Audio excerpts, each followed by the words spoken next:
I wanted to save this actually for when I had somebody else on that worked from the store, but this is something that happened at the store that I worked at.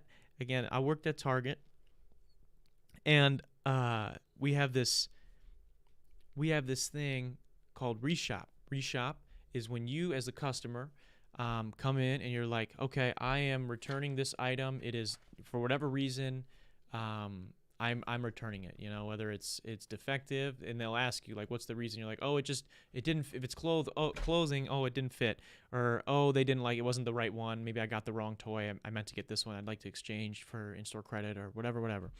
So that's called reshop to us. It's customer service for you or guest service for you, but it's for us. That's like they take the product and then they go put it in a bin. They sort it, put it in a bin, and then they'll eventually, whoever section that is, has to come up and get that stuff.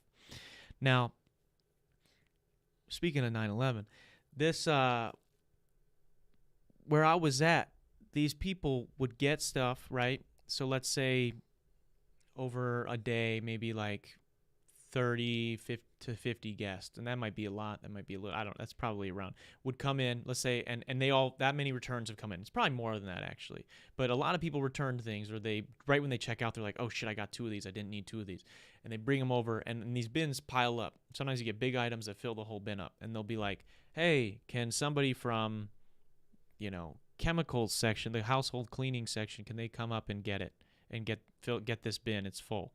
And if you have time, you come up and go get it. Now, that was very calm how I just did that. How they do it is something along the lines of a World War II veteran in the trenches, dying as like people are dying in their arms. They're sitting there like, we got reshop for A block, B block, C block. Oh, there's too many of them. We can't. And they're just like, the urgency is literally like there is an active shooter in the building.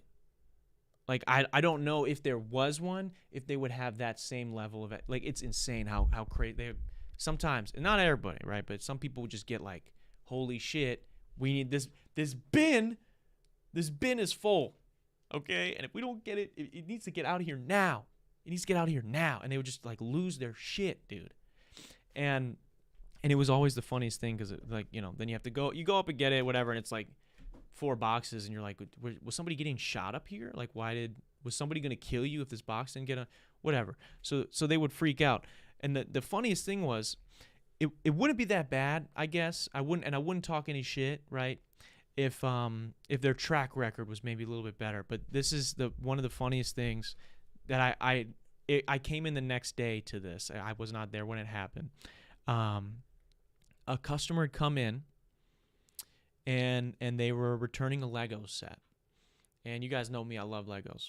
Big Lego fan. There's none up yet. There were on the old set. You can go look at that. Go watch the old videos, see that. But there will be some soon. I'm going to put some up here. Somebody came in and returned a big Lego set, like $150, $200 set. So like a big boy. And, they were like, oh, I just got the wrong one for my kid, whatever. I'll take in-store credit. It's fine.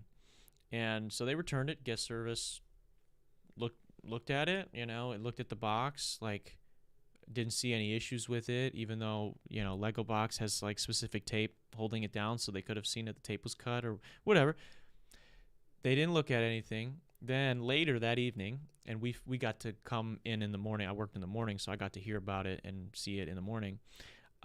Somebody saw some pasta noodles leaking out of the toys bin for the reshop.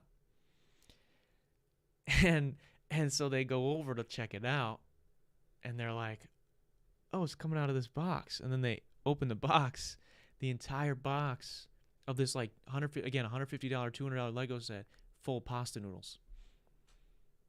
Not a single Lego in there. These people, whoever it was, bought a Lego set, built that shit, filled the fucking bin with, they went and bought, $3-4 worth of pasta, dumped it all in this fucking Lego box so that when they shook it, it made the noise, and they brought it back and got their money back.